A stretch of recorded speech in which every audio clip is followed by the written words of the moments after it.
Hi everyone, the Simple Dad here. In this video, I'll show you how to fix your screen flashing pink on your S25 Ultra. So if you tap anywhere, if you move to different screens on your Samsung S25 Ultra, you notice that it's turning pink like this.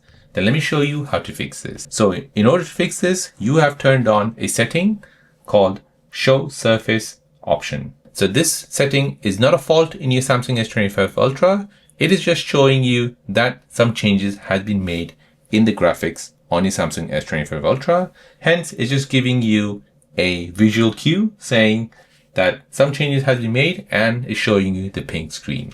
So to turn this off, go ahead and bring down your quick panel menu, tap on settings, scroll down until you see developer option.